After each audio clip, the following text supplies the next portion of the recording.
जरी सीजफायर झालं असलं तरीसुद्धा जनतेच्यामध्ये त्यांचा सहभाग या सगळ्या कार्यक्रमाबद्दलचा वाढावा, त्यांना अधिक याबद्दल तयारी करण्यात यावी आणि या दृष्टीने तो एक विषय घेतलेला आहे।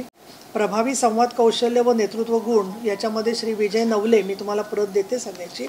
त्यानंतर सायबर सुरक्षेचे गुन्हे सारखे वाढत आहेत, तर सायबर सुरक्षेबाबत जनजागृती ॲडव्होकेट प्रतीक तेंडुलकर। सोशल मीडियाचा संघटनात्मक वापर प्रतीक शर्मा हे आमच्या सोशल मीडिया सेलचे महाराष्ट्राचे प्रमुख आहेत।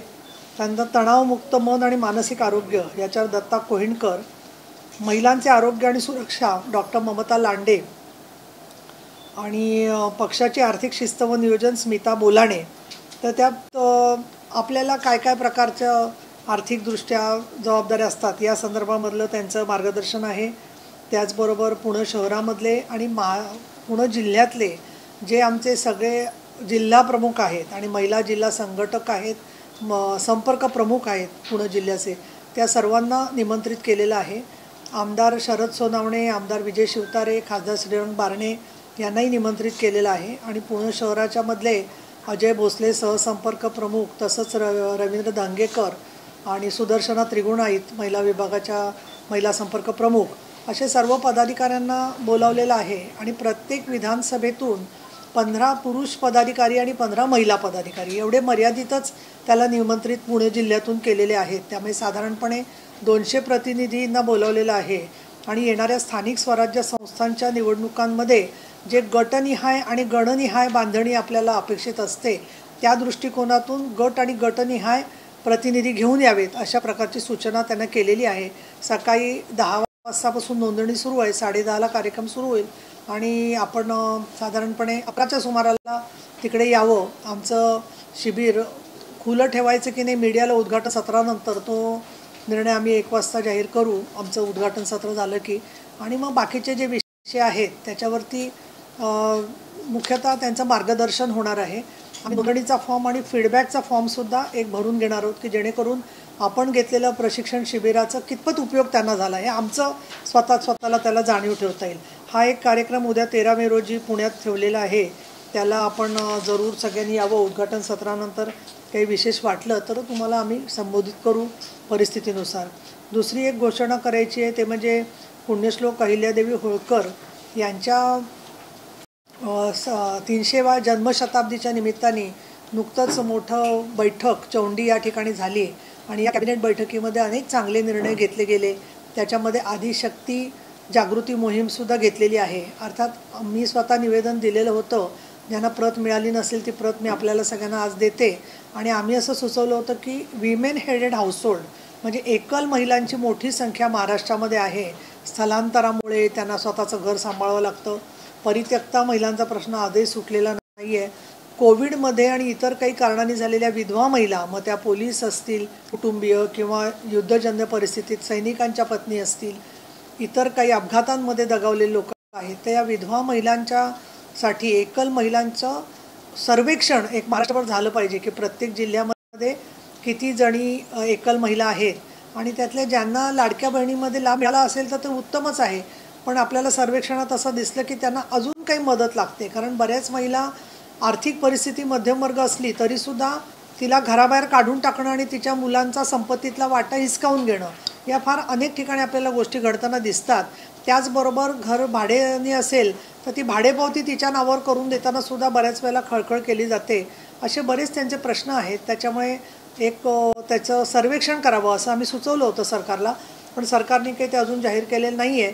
त्याचा पाठपुरावा करण्याच्या दृष्टीने मी काही भागामध्ये महाराष्ट्राच्या दौरे करणार आहे। त्यातला एक पहिला टप्पा जो आहे त्याच्यामध्ये 15 ते 17 मेच्या दरम्यान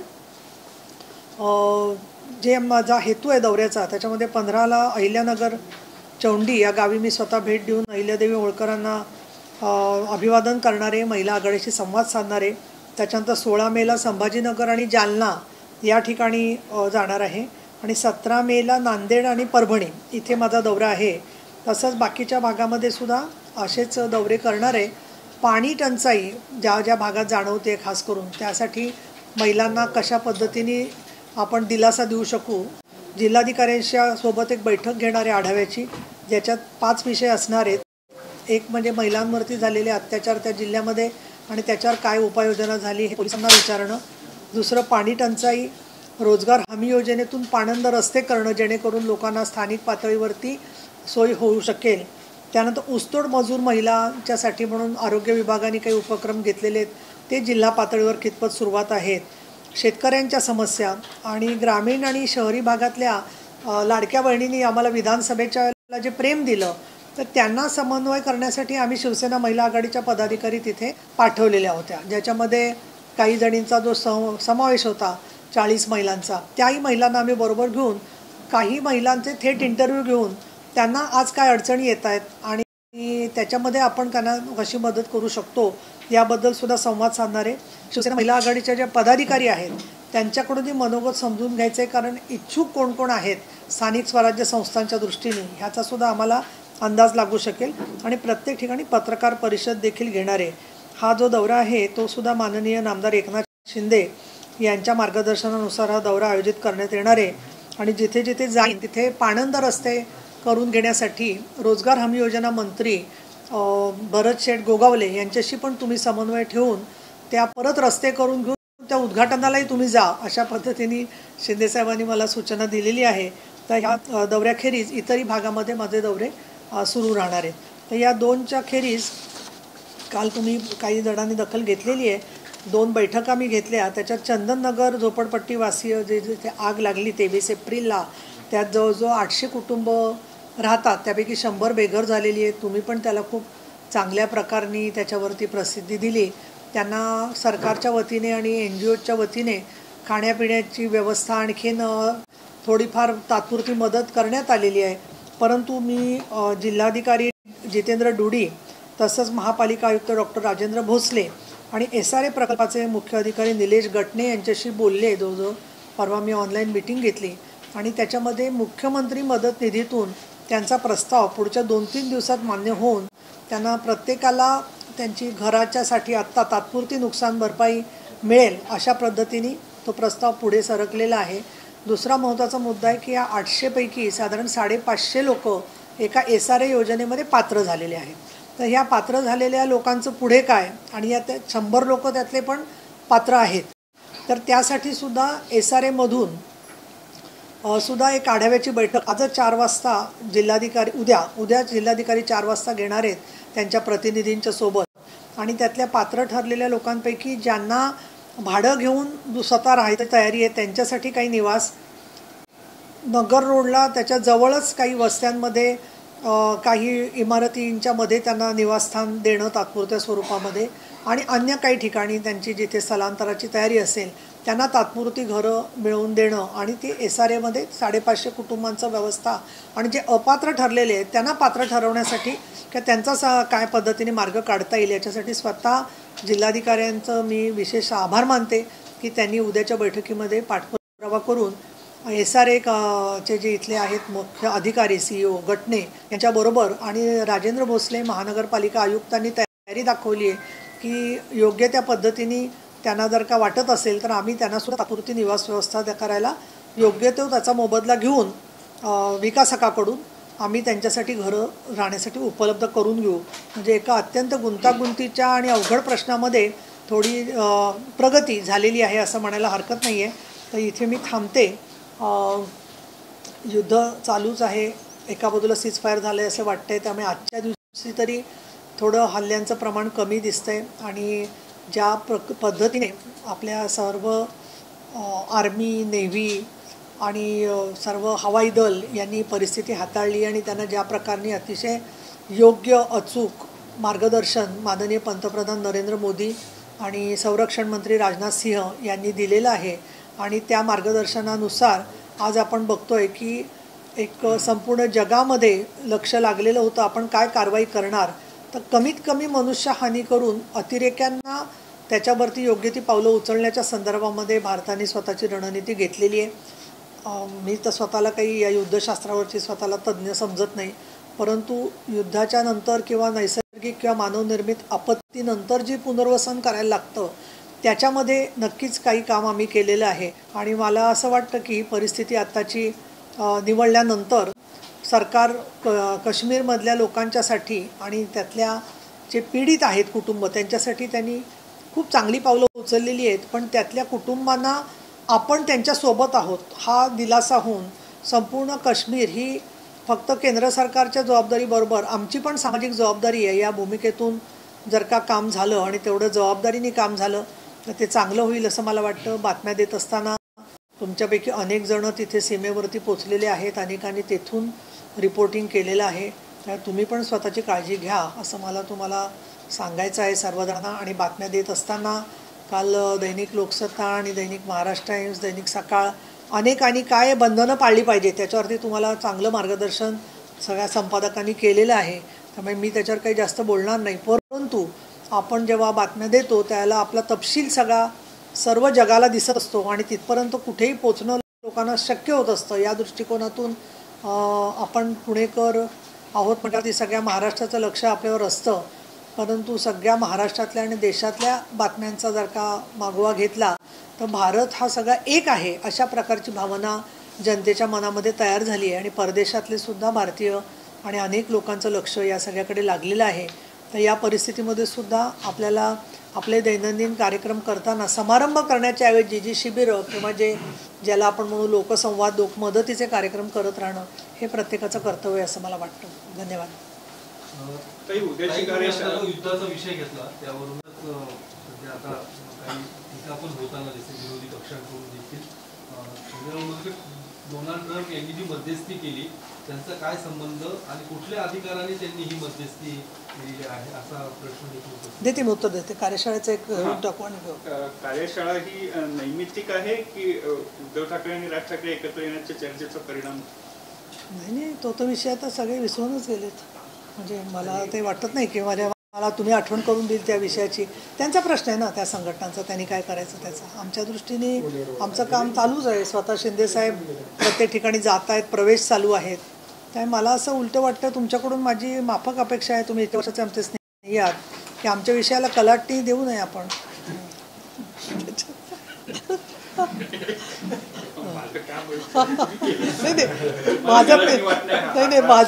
माझं मला असं वाटलं की असं होऊ शकतं म्हणून मी आपली एक दक्षता घेतली. बाकी काही नाही. तुमचं काय याचा प्रश्न नाही. शिंदेसाहेब येणार आहेत पुढच्या 4-5 दिवसात दुसऱ्या काही एका कामासाठी. पण ते येणार असतील तेव्हा तुम्हाला कळेलच आधी. म्हणजे आणि तुम्ही खूप अगदी उत्साहाने उपस्थित असता सगळ्या ठिकाणी जे आहे ते. तसे मी अधिकृत शिवसेनेशी मान्यताप्राप्त शिवसेनेशी ठाकरे बंधूंचा थेट संबंध असेल. फार 2 मोठी व्यक्तिमत्व आहेत त्यामुळे मी काही त्यांच्यावर भाष्य करणं मला योग्य वाटत नाही आहे. त्यांचा जो प्रश्न आहे बघा काय माहिती आहे आंतरराष्ट्रीय मी संयुक्त राष्ट्रसंघामध्ये बऱ्याच वेळा जाऊन आलेली आहे. जो 20 वेळेला संयुक्त राष्ट्रसंघामध्ये जागतिक महिला आयोगाच्या जेव्हा आम्ही कार्यक्रमाला जातो तेव्हा 190 देशांचे प्रतिनिधी तिथे उपस्थित असतात. आणि काही कार्यक्रम आमच्यासाठी आम्ही अटेंड करू शकतो आणि काही त्यांच्या बंद दाराआड मीटिंग होतात. त्याच्यामध्ये प्रत्येक देशाचे असे वेगवेगळे गट आहेत. म्हणजे ग्रुप 77 आहे, त्याच्यानंतर युरोपियन युनियन आहे, आफ्रिकन देशांचं पॅन आफ्रिकन त्यांचे ग्रुप्स आहेत. आणि काही मुद्द्यांवर ते एकत्र असतात, काही मुद्द्यांवरती ते लांब असतात. त्यामुळे संपूर्णपणे प्रत्येक देशाच्या परराष्ट्र नीतीच्या मध्ये आत्तापर्यंत अनेक वेळेला अमेरिकेने असा हस्तक्षेप केलेला आहे. तो योग्य नाही आहे असं सगळ्यांचं म्हणणं असतं, त्यांच्याही जनतेचं तसं म्हणणं असतं. पण शेवटी जेव्हा देशांबरोबर व्यापार होतो, इतर आदानप्रदान होतं, विद्यार्थी असतात, आर्थिक व्यवहार जोडले गेलेले असतात, अशा वेळेला माननीय पंतप्रधान मोदी साहेब आणखीन आपले जयशंकर परराष्ट्र धोरण सगळं ते ठरवत असतात. कोणी दुसऱ्या देशांनी बोलावं का नाही बोलावं हा त्यांचा जसा प्रश्न आहे तसं तो सल्ला ऐकावा की नाही हा भारतीय देशाचा प्रश्न आहे. आणि म्हणून मला असं वाटतं की विरोधी पक्षाला वाटलं त्यांनी मध्ये पडू नये तर ते त्यांचं मत झालं. याच्या पलीकडे त्या लोक ते बघताना आपल्याकडे देश म्हणून बघतात. आपलीकडचा विरोधी पक्ष काय बोलतोय किंवा अजून कुठला काय बोलतोय त्याच्यापेक्षा सुद्धा ते देशाचं परराष्ट्र मंत्र्यांच्याकडून आणि पंतप्रधानांकडून जे धोरण येतं ते अधिकृत मानलं जातं. त्यामुळे आता बाकी त्याच्यावर भाष्य करणं काही योग्य होणार नाही. विरोधी पक्षांकडून राजकारण होते या सगळ्या मला असं वाटतं बहुतेक सगळेजणांनी विशेषतः जे लोक माननीय पंतप्रधानांनी बोलवलेल्या बैठकीला उपस्थित राहिले तर त्यांनी तर पहिल्या बैठकीनंतर खूपच चांगलं प्रत्येकाने भूमिका घेतलेली होती विरोधी पक्षांनी. दुसऱ्या बैठकीनंतरसुद्धा मला त्याच्यात काही ठराविक आवाज जर का सोडले, काही त्याच्यामध्ये ज्यांच्याकडे खूप अतिसूक्ष्म माहिती आहे असे जे काही लोक सोडले, तर त्यांनी बाकीच्या सगळ्यांनी इव्हन ओमर अब्दुल्लांचं ते काही भाजपचे नाही आहेत तसे, पण त्यांनीसुद्धा विधानसभेत जे काही भाषण केलं तर एकूण एक भारतीय माणसाचंच अंतःकरण त्यांच्याकडून दिसतंय असं माझं तरी मत झालेलं आहे. बाकी विरोधी पक्ष म्हणजे इतर जे बोलत असाल तुम्ही, तर ते जे तज्ज्ञ आहेत त्यांचं, तर ते लोकशाहीमध्ये नोंद राहील त्यांच्या मताची, एवढंच राहील, त्याच्या पलीकडे काही राहणार नाही. शरद पवार आणि अजित पवारांचं एकत्र येण्यावरती जी चर्चा सुरू आहे त्यावरती शरद पवारांचं राजकारण करण्याची पद्धत ही वेगळी आहे. आम्ही तर बाळासाहेबांचे चेले आहोत असं म्हणजे आपण जे येतील ते सोबत, जे नाही येणार नाही, पवार साहेबांचं काय मत आहे तो वेगळा विषय आहे, त्याच्यावर अजून कोणाचं काय मत आहे त्याचा वेगळा विषय आहे, आणि स्वतः सुप्रियाताईंना काय करायचं आहे हा त्याचा सगळा विषय आहे. पण आम्ही सुप्रियाताईंचे पण हितचिंतक आहोत, त्यामुळे मला असं वाटतं की त्यांनी महाराष्ट्राच्या हिताच्या दृष्टीने योग्य ती भूमिका त्या घेतील असं मला वाटतं.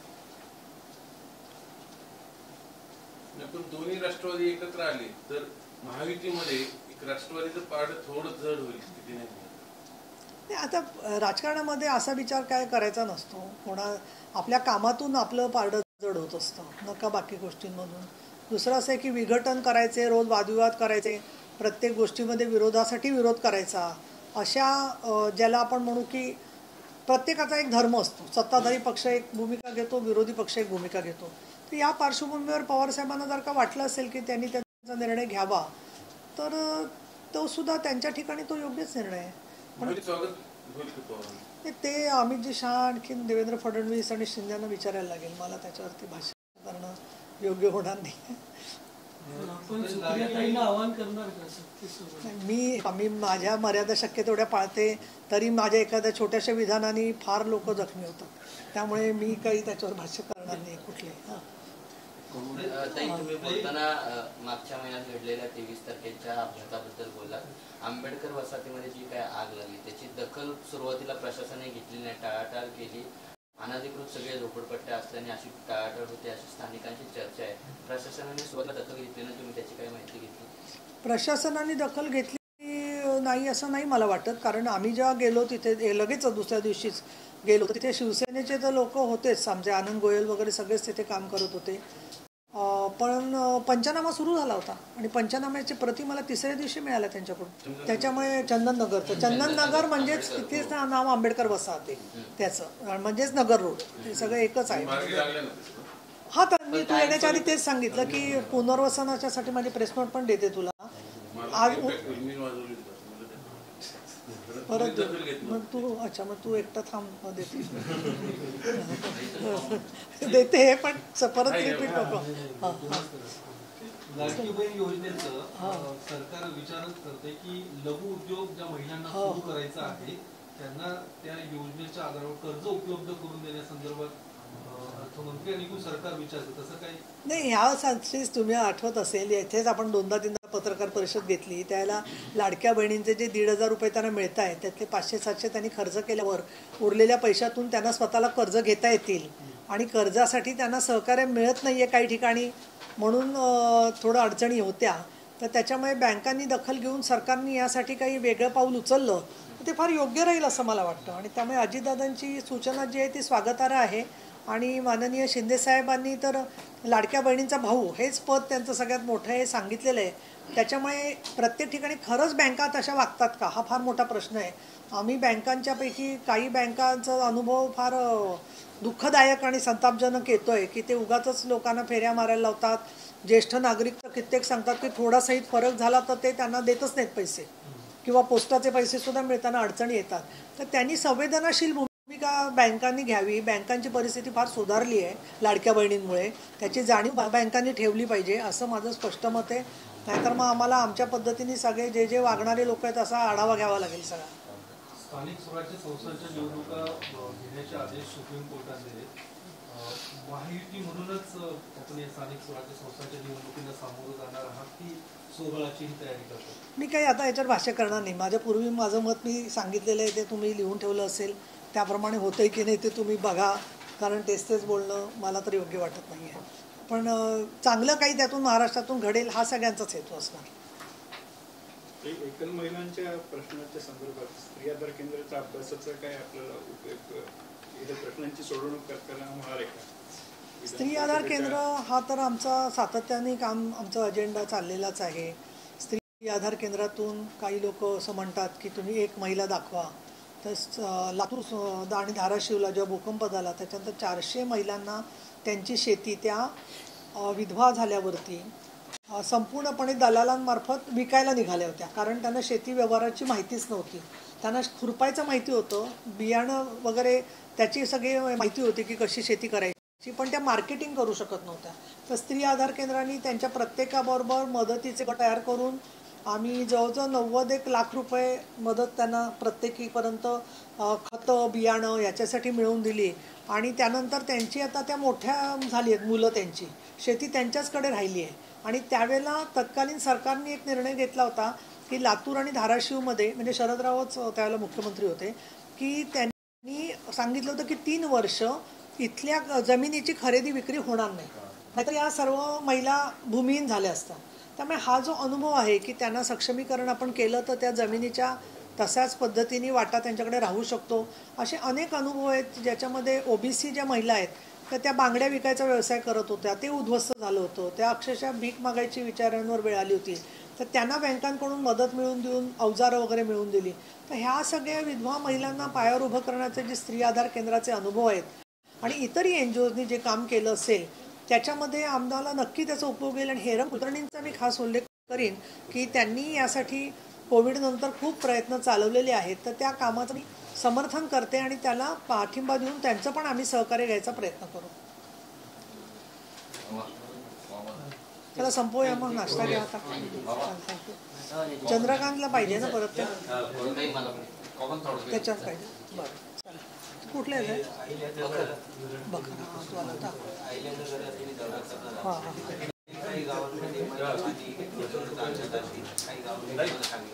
दौरेचा एक आणि तो हां चालेल. हां हां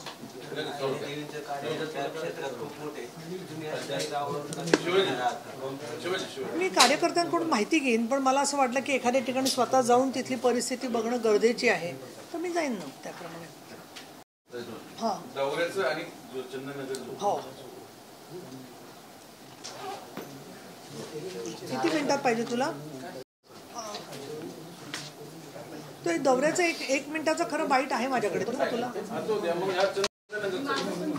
चंदननगरचा आहे बाईट, दौऱ्याचा देते फक्त, आणि हा बाईट देते तुला, पण तो जास्त स्पेसिफिक आहे. योगेश कुठे गेला? हो काय घ्यायचं? एक क्षण थांब. मी तुम्हाला तो बाईट 1 मिनिटात पाठवते जरा, जो आहे ऑलरेडी तो, म्हणजे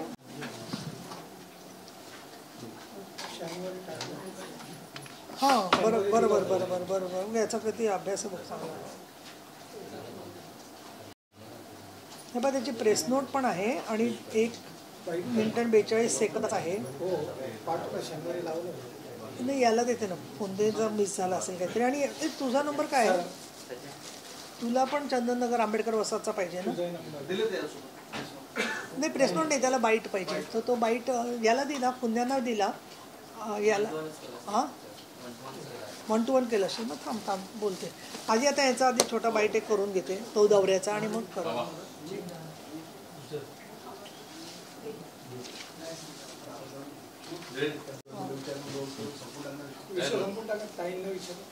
हां चंदननगर झोपडपट्टीची पुनर्वसनाची आपण बैठक घेतली, काय निर्देश?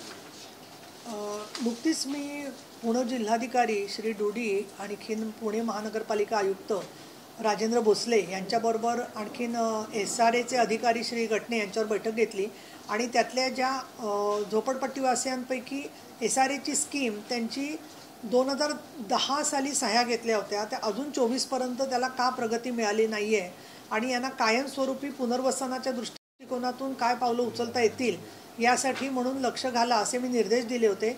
त्याच्यानुसार माननीय जिल्हाधिकारी उद्या बैठक घेणार आहेत आणि त्यापैकी ज्यांना भाडं देता येईल आणि ते स्वीकारायला तयार आहेत त्यांना तसं देणं, ज्यांना तात्पुरता निवास SRA स्कीम होईपर्यंत पाहिजे असेल तो मिळणं, आणि जे अपात्र आहेत त्यांच्यासाठी काय मार्ग काढायचा, या तिन्हीवरती जिल्हाधिकारी काम करत आहेत.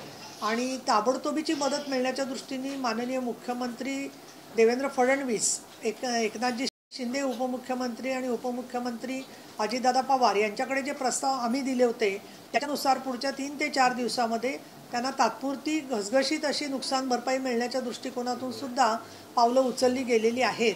माझी स्थानिक वसाहतीच्या लोकांना विनंती आहे की ज्यांना जे पात्र झाले असतील त्यांनी त्याच्यात स्वतःच्या भवितव्याचा विचार करून त्या दृष्टिकोनातून सहकार्य करावं, आणि जे पात्र नाही आहेत त्यांना असंघटित कामगार म्हणून अजून काय मदत करता येईल याचाही मी पाठपुरावा करणार आहे.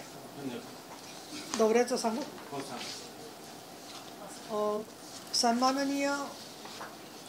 माननीय मुख्यमंत्री देवेंद्र फडणवीस तसंच उपमुख्यमंत्री एकनाथजी शिंदे आणि उपमुख्यमंत्री अजितदादा पवार यांच्यासह सगळ्या मंत्रिमंडळांनी नुकतीच अहिल्यानगरमध्ये चौंडी या ठिकाणी मोठी कॅबिनेटची बैठक झाली. आजच्या घडीला महाराष्ट्रामध्ये अनेक जिल्ह्यांच्यामध्ये पाणी टंचाई आहे. ऊसतोड कामगार महिलांसाठी ज्या योजना केल्या आहेत त्याची अंमलबजावणी चांगली करणं, त्याचबरोबर लाडक्या बहिणींना येणाऱ्या काही अडचणी असतील किंवा यश असेल त्याच्याबद्दल त्यांची विचारपूस करणं, रोजगार हमी योजनेतून पाणंद रस्ते झाले असतील तर त्या दृष्टीने अजून त्याच्यात प्रगती पाहणं, अशा मुद्द्यांच्यावरती शिवसेना महिला आघाडी राज्य सरकारच्या कार्यक्रमांच्या संदर्भात जिल्हाधिकाऱ्यांच्या बरोबर बैठका आणि पत्रकार परिषद असे कार्यक्रम 15, 16, 17ला मी मराठवाड्यामध्ये पहिल्यांदा अहिल्यानगर आणि संभाजीनगर, 16ला जालना आणि परभणी आणि त्याचबरोबर नांदेड 17 तारखेला, असं 15, 16, 17ला माझा संभाजीनगर, आणखीन जालना, परभणी, नांदेड असा दौरा आयोजित केलेला आहे. आणि शिवसेना महिला आघाडीच्या आढाव्याला हे सगळं घेण्याच्यासाठी म्हणून आमदार एकनाथ शिंदे यांच्या संकल्पनेतून हा दौरा त्यांच्या मार्गदर्शनानुसार मी करते. तिथे पत्रकारांशी संवाद साधून महिला अत्याचाराच्या प्रश्नावर सुद्धा पुढे काय पाठपुरावा करायचा आहे त्याकडे सुद्धा मी लक्ष घालणार आहे. महापालिका आणि स्थानिक स्वराज्य संस्था निवडणुका सुप्रीम कोर्टाने सांगितले त्याच्या तयारीचं पक्षातर्फे सुरू झाले. पक्षातर्फे आढावा घ्यायचं काम खासदार श्रीकांत शिंदे करत आहेत. जिल्हानिहाय ते आढावा घेत आहेत. त्याचबरोबर ठिकठिकाणी असणारे संपर्क प्रमुख, आमदार, खासदार, आता आमचे 60 आमदार आहेत, त्या आमदारांवरती त्यांच्या मतदारसंघाबरोबरच आसपासच्या काही विधानसभाची सुद्धा जबाबदारी टाकलेली आहे. आणि बाकी मोठ्या शहरांच्यामध्ये त्या संदर्भामध्ये विभागाची पुनर्रचना होणार आहे का काय होणार आहे याबद्दल चित्र स्पष्ट झाल्यावर पुढच्या कार्यवाहीला सुरुवात होईल. तुला खुर्ची नाही का बसायला?